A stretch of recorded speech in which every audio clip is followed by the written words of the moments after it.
তো রোজার মাসটাই কিন্তু একটা বেশ সুবিধা হয়েছিল, সকালবেলা নাস্তা বানানোর কোনো রকম কোনো ঝামেলাই ছিল না। তো রমজান মাসটা সারা বছরের জন্য থাকলে কতই না ভালো হতো।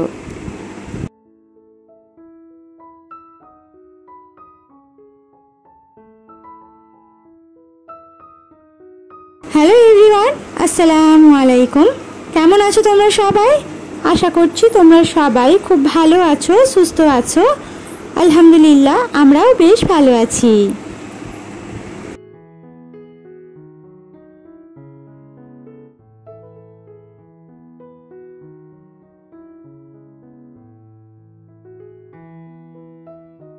তো আবারও একটি নতুন দিন, আর সেই সাথে কিন্তু নতুন আরও একটা ব্লগ নিয়ে তোমাদের মাঝে হাজির হয়ে গেছি। আশা করছি প্রত্যেকটা ব্লগের মতো আজকের ভিডিওটাও তোমাদের কাছে খুব ভালো লাগবে, তাই ভিডিওটা না টেনে শেষ পর্যন্ত দেখার অনুরোধ করছি।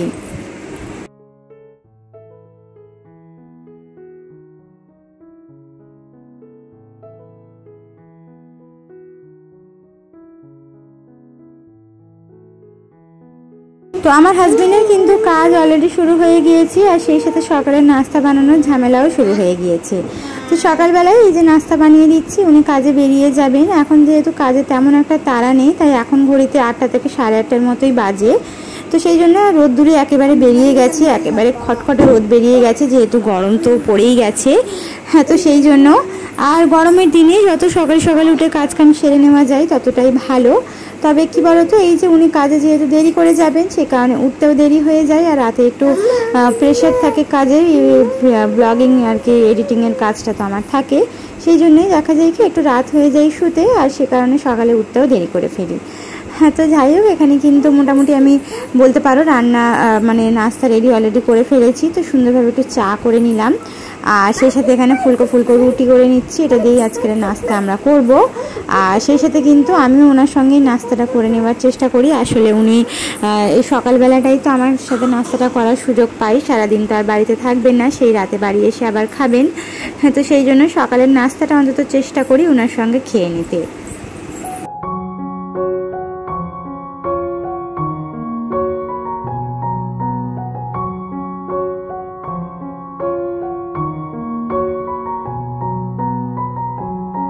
মেয়ে এখনও ঘুম থেকে ওঠেনি, আর আমি কিন্তু এখানে ঝটঝট করে রান্নাটা করে মানে নাস্তাটা রেডি করে নিচ্ছি। ও উঠে গেলেই ব্যাস আমার কাজ শেষ। অর্থাৎ এত পরিমাণে এখন করে বিরক্ত করে, জাস্ট বলে বোঝানো নয়। এখন করে খালি রান্নাঘরে এসে যে কাউন্টার টপে আগে বসিয়ে দিতাম, কিছু খেলনা দিয়ে দিতাম, খেলতো আর আমি কাজ করতাম। এখন তার উল্টোটা, এখন হাতের কাছে যেটা পাবে সেটা নিয়ে টানাটানি করবে। আর এখন তো সমস্ত কৌটোও খুলতে শিখে গেছে, সব খুলে দেবে, সব ফেলে ছড়িয়ে মানে একাকার করে দেবে। মানে কি আর বলবো, এত পরিমাণে এখন দুষ্টু হয়ে গেছে না, বলে বোঝানো নয়। তো কি আর করা যাবে, এই নিয়েই চলছে আর কি।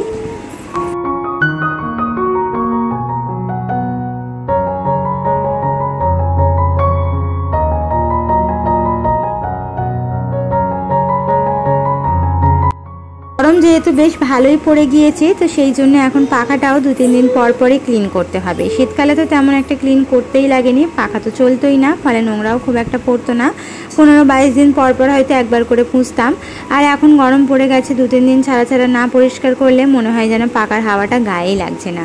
সেই জন্য 2-3 দিন পর পরই কিন্তু আমি পুছে নিই। তবে সবসময় একেবারে ভিজে কাপড় দিয়ে পুছে নিই এরম কিন্তু নয়, তাহলে নষ্ট হয়ে যাবে পাখা। শুকনো কাপড় দিয়ে পুছে নিই, আর সপ্তাহে একদিন কিন্তু ভিজে কাপড় দিয়ে পরিষ্কার করে থাকি। তো এখানে কিন্তু পাখাটা একটু হালকা ফুলকা করে পরিষ্কার করে নিলাম। তারপরে এই যে বিছানা গুছিয়ে নেব। মেয়ে ঘুমাচ্ছিল বলে বিছানাটাও আমি গুছিয়ে উঠতে পারিনি।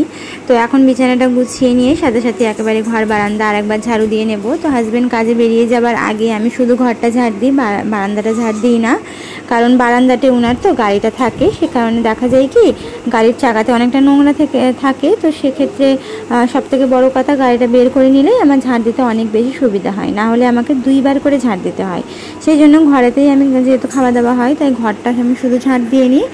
আর তারপরে কিন্তু উনি কাজে বেরিয়ে যাওয়ার পর ঘর বারান্দা সমস্ত কিছু ঝাড় দিয়ে পোঁছাপুছিটা সেরে ফেলি।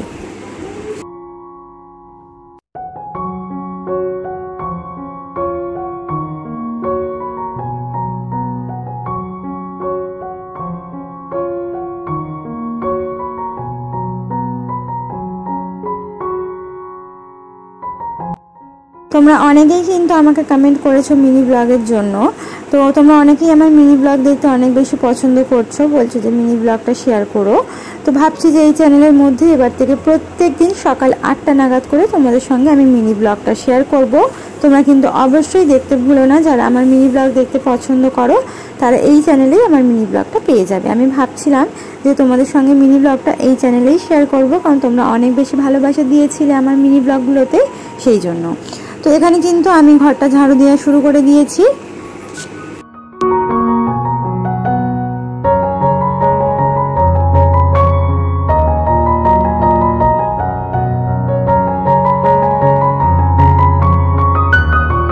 তাহলে চলো এবারে কিন্তু আমি সংসারের কাজগুলো করতে করতে তোমাদের কিছু কমেন্টের রিপ্লাই দিয়ে দিই। তো এখানে কিন্তু গত ব্লগে যে কিচেন ক্লিনিংয়ের ভিডিওটা আমি তোমাদের সঙ্গে শেয়ার করেছিলাম, তাতে কিন্তু ফারজানা ইয়াসমিন আইডি থেকে আমাকে এক দিদিবোন, মিষ্টি দিদিবোন কমেন্ট করেছেন যে পর্দাটা কিভাবে লাগিয়েছেন একটু ডিটেলসে বলবেন। তো পর্দাটা লাগিয়েছি বলতে গেলে আমাদের যেহেতু যে স্ল্যাবটা লাগানো আছে কাউন্টার টপটা, সেটা যেহেতু ডাবল যেহেতু লাগানো, মিডিলে কিন্তু একটা বালি কাজ করা আছে, মানে সিমেন্ট বালি দিয়ে যেরকম দেয়ালের হয় ওরকম একটা মোটা করে দেওয়া আছে, যাতে পরে যখন আমি ওখানে ওয়ার্ড্রপ করব তখন কোনো রকমের কোনো সমস্যা না হয়, ড্রিল করে খুব ইজিলি করা যায়। সেই জন্যই কিন্তু ওখানে ড্রিল করে আমি পর্দাটা লাগিয়েছি। তো টোটাল আমার 4টে ড্রিল করা আছে, দুটো কোণে দুটো, মিডিলে একটা আর এদিকের কোণে একটা, টোটাল 4টে ড্রিল করে আমি কিন্তু একটা দড়ির মাধ্যমে পর্দাটা লাগিয়েছি। আমার হাজব্যান্ডই লাগিয়ে দিয়েছেন। তো ওইভাবেই কিন্তু পর্দাটা লাগানো হয়েছে। আশা করছি তুমি তোমার প্রশ্নের উত্তর পেয়ে গেছো দিদি ভাই। যদি প্রশ্নের উত্তরটা তুমি পেয়ে গিয়ে থাকো, ভিডিওটা দেখে থাকো, তাহলে অবশ্যই আমাকে কমেন্ট করে জানাবে। আর তোমার জন্য অনেক দোয়া আর অনেক ভালোবাসা রইল।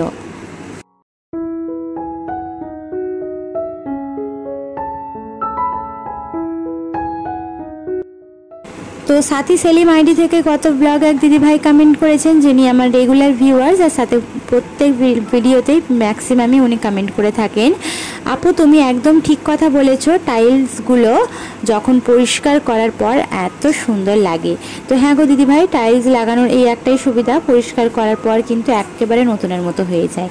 আর দেওয়ালে তেল চিটচিটে ভাব হলে তো সেটা পরিষ্কার করার কোনো উপায় নেই। তো সেই হিসেবে তো তোমার জন্য অনেক দোয়ার অনেক ভালোবাসা রইল, তুমি এত সুন্দর একটা কমেন্ট করেছো তার জন্য।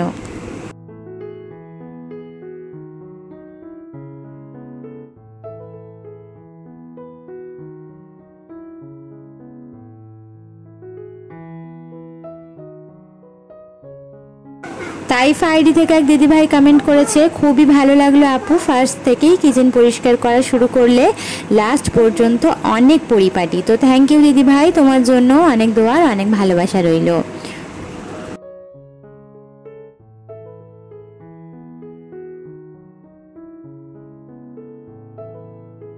জেবা বেগম আইডি থেকেও দিদিভাই লিখেছে পর্দাটা কিভাবে লাগালে। তো আমি কিন্তু তোমাদেরকে বলেই দিলাম যে পর্দাটা ড্রিল করে লাগিয়েছি। এবার যদি তোমরা দেখতে চাও কাছ থেকে, তাহলে কমেন্ট করে জানিও, পরের ব্লগে তোমাদের একেবারে কাছ থেকে দেখিয়ে দেবো ইনশাআল্লাহ।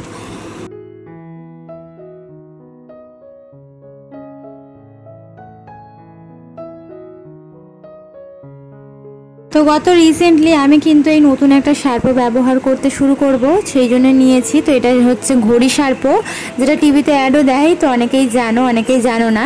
তো আমার যারা দিদি বোনেরা রয়েছে, আমার ভিডিও দেখছো, তারা যদি কেউ এই ঘড়ি শার্পোটা ব্যবহার করে থাকো তাহলে কমেন্ট করে জানাবে। আর সেই সাথে শার্পোটা কেমন তোমরা কিন্তু অবশ্যই জানাবে। তো আমি যেহেতু প্রথমবার ইউজ করব, তো দেখা যাক, যদি ভালো বলে মনে হয় তাহলে নেক্সট টাইম আবারও কিনবো, না হলে এই পর্যন্তই শেষ। তো দেখা যাক। আমি কিন্তু এখানে 1 কেজি পরিমাণে কিনে নিয়েছি, সেটা আমি ঢেলে রাখলাম। তো আমার একেবারেই শার্পোটা শেষ হয়ে গিয়েছিল, তো সেই জন্য কিনলাম। তো দোকানদার তো বললো ভালো।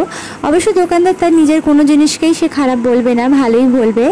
তো ভাবলাম যে ঠিক আছে, একবার ব্যবহার করে দেখাই যাক, ব্যবহার করতে তো কোনো সমস্যা নেই। তো এর পরের বার নেবো না যদি খারাপ হয়, আর যদি ভালো হয় তাহলে নেক্সট টাইম আবারও এটা কিনবো।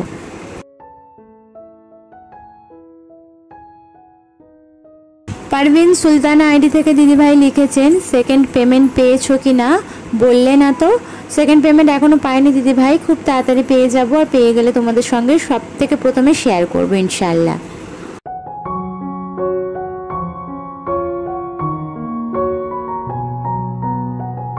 সংসারের সমস্ত কাজকর্ম আমি অলরেডি সেরে ফেলেছি। আর সেই সাথে কিন্তু আজকের হচ্ছে গিয়ে রবিবার, স্কুলে যেহেতু ভাত দেবে না, স্কুলের ভাত খিচুড়িটা দিলে মেয়ে তো বেলার দিকে ওকে খাইয়ে দিই, তবে আজকের কিন্তু দেবে না, সেই জন্যই কিন্তু একটু সুজি রান্না করছি, দুধ ছিল তো সেই জন্য ভাবলাম সুজিটা রান্না করে নেওয়া যাক। সুজিটা কিন্তু মেয়েও খেতে ভীষণ ভালোবাসে আর আমারও বেশ ভালো লাগে। আর দুধ দিয়ে রান্না করলে, ভালোভাবে করলে সে কোনো জিনিস তো মজারই হবে। তো এখানে ঘিয়ের মধ্যে সবথেকে প্রথমে সুজিটাকে একটু লো মিডিয়াম ফ্লেমে খুব ভালোভাবে কিন্তু ভেজে নিচ্ছি, একেবারে লাল লাল করে।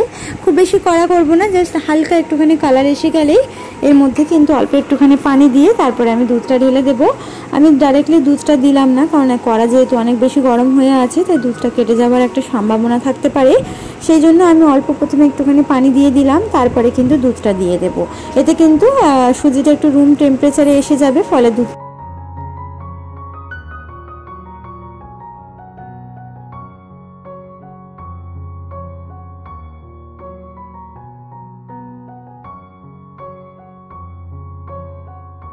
এখনো পর্যন্ত যেই দিদিবোনেরা আমার চ্যানেলের মধ্যে রয়েছে, আমার ভিডিও দেখছো, আমার ভিডিও দেখতে তোমাদের যদি একটুও ভালো লেগে থাকে তাহলে অনুরোধ করবো আমার চ্যানেলটিকে সাবস্ক্রাইব করে অবশ্যই বেল আইকনটা প্রেস করে দেবে। এতে করে যেটা হবে, আমার ভিডিও ছাড়া মাত্রই তোমাদের কাছে নোটিফিকেশনটা পৌঁছে যাবে।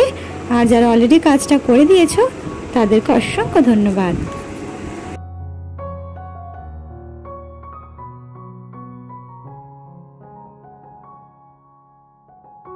দুধটা দেওয়ার পর যখন সুজিটা 80% মতো হয়ে গিয়েছে, তারপর আমি দিয়ে দিলাম এখানে স্বাদ মতো চিনি আর স্বাদ মতো লবণ। যে যেরকম মিষ্টি খেতে পছন্দ করো আমি হালকা করে দিলাম, আর সেই সাথে 1 চিমটি লবণ দিয়ে দিলাম। মিষ্টি খাবারের মধ্যে লবণ দিলে মিষ্টি খাবারের টেস্ট না অনেক বেশি বেড়ে যায়। যারা কখনো লবণ দাওনি মিষ্টি খাবারে, আমি বলবো একবার অবশ্যই দিয়ে দেখো, এত পরিমাণে মিষ্টি খাবারের স্বাদ বেড়ে যাবে তুমি নিজেও ভাবতে পারবে না। সেখানে খুব ভালোভাবে নাড়াচাড়া করে সুজিটা যখন হয়ে আসবে, এর মধ্যে একটুখানি কাজু বাদাম কুচি দিয়ে আমি নামিয়ে নেব। সঙ্গে সঙ্গে থালার মধ্যে ঢেলে নেব, নিয়ে তারপর এটাকে ঠান্ডা হলে কেটে নেব।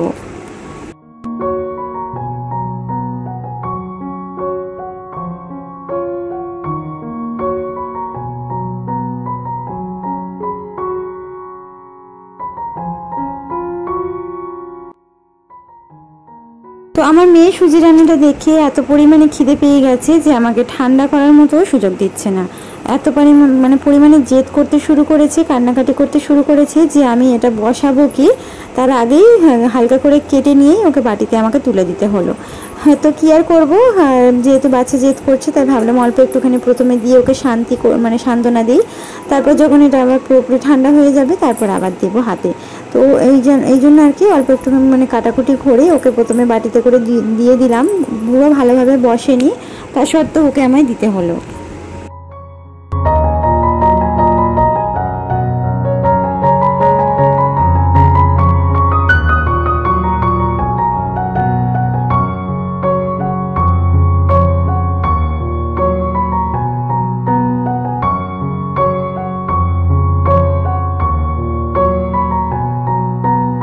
তো মেয়েকে খাইয়ে দাইয়ে দেওয়ার পর আমিও কিন্তু কিছুটা খেয়ে নিয়েছি। একটা রুটি ছিল, তো সেই রুটিটা দিয়েই সুজিটা খেয়ে নিলাম, সকালের রুটি।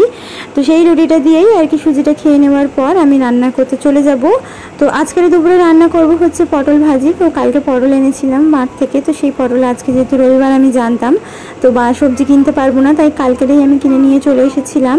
তো এখানে পটল ভাজি করব আর সেই সাথে সয়াবিন দিয়ে ডাল আলু রান্না করব। সয়াবিন দিয়ে ডাল আলু কিন্তু অনেকদিন খাওয়া হয়নি, আর খেতে কিন্তু ভীষণ মজা লাগে। সেই জন্য ভাবলাম যে আজকে সয়াবিনে ডাল দিয়ে আলু দিয়ে রান্না করব, আর সেই সাথে একটু ঘন করে যেটা হয় ভীষণ মজা লাগে।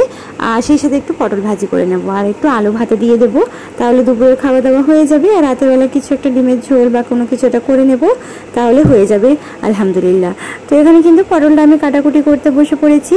তো যদিও আমি ছুরি দিয়ে কাজ খুব একটা ভালো করতে পারি না, তবে মানুষ কিন্তু অভ্যাসের পাত্র, অভ্যাস করতে করতে কিন্তু সব কিছুই শিখে যাবে। তো আমিও কিন্তু তার ব্যতিক্রম কিছু নাই। কোনো কিছু কিন্তু আমি যখন মনে করি যে করব, তো সেটা বারে বারেই করতে থাকি, তাহলে কিন্তু সেই জিনিসটা অভ্যাস হয়ে যায় আর সেটা আমি শিখে যাই। তো তুমি যখন কোনো কিছু মনে করো যে সেটা আমি শিখবো বা সেটা আমি করতে চাই, তাহলে অবশ্যই সেটাকে কিন্তু মনোযোগ দিয়ে করতে হবে, তাহলে কোনো কিছুই তোমার কাছে কঠিন বলে মনে হবে না। তো তুমি যদি করার আগেই ভয় পেয়ে যাও যে এই জিনিসটা আমার দ্বারা হবে না বা আমি করতে পারবো না, তাহলে কখনোই তুমি সেটা করতে পারবে না। যখনই কোনো নতুন কিছু তুমি শিখতে চাইবে, সব থেকে প্রথমে তোমার মনের আগ্রহ থাকতে হবে। আর সেই মনের আগ্রহের পাশাপাশি মনের জোর, আর সেই সাথে কিন্তু একটা ইচ্ছে থাকতে হবে। আর সেই কাজটা তোমাকে অবশ্যই মন দিয়ে করতে হবে, তাহলে সেই কাজটা তোমার কাছে অনেক বেশি সহজ হয়ে যাবে। ওই যে কথাই আছে না, যে একটা কথা আছে, আমি মনে পড়লো হঠাৎ করেই তোমাদেরকে বলি, কাজকে কখনো ভয় করো না। বুঝতে পেরেছো? এটাই হচ্ছে মেন ব্যাপার। কাজকে তুমি কখনোই ভয় করবে না, তুমি এমনভাবে কাজটা করবে যেন কাজ তোমাকে থেকে ভয় পায়। তো এটাই হচ্ছে মেন ব্যাপার। তো আমিও কিন্তু সেটাই চেষ্টা করি যে আমি কখনোই কাজ দেখে ভয় করি না, আমি সবসময় এমনভাবে কাজ করার চেষ্টা করি যাতে কাজ আমাকে দেখে ভয় পালিয়ে যায়। হ্যাঁ, তো এখানে কিন্তু পটলটা ভাজি করার জন্য মশলা মাখিয়ে নিচ্ছি। তো পটল ভাজি এইভাবেই করলে ভীষণ মজা লাগে। সেই সাথে যখন আমি এটা কড়াইতে দেবো তার আগে একটুখানি চিনি ছড়িয়ে দেবো, তাহলে কি হবে বলো তো, এটা একটা মিষ্টি মিষ্টি ভাব আসবে আর কড়াইতেও লেগে যাবে না, আর ফ্লেভারটা ভীষণ ভালো আসে। সেই জন্য আমি একটুখানি চিনি ছড়িয়ে তারপর এটাকে ভাজি করে নেব।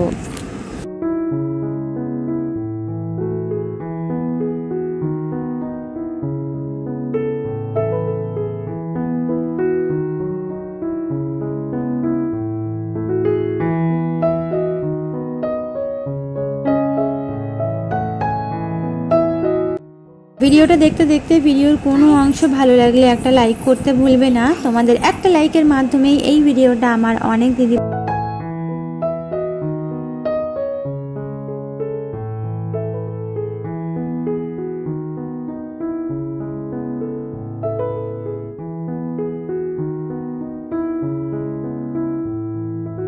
তো আজকের এই দুপুরে রান্নাবান্না দিয়েই ভিডিওটা শেষ করছি। আশা করছি পরবর্তী ভিডিও পর্যন্ত তোমরা সবাই সুস্থ থাকবে, ভালো থাকবে।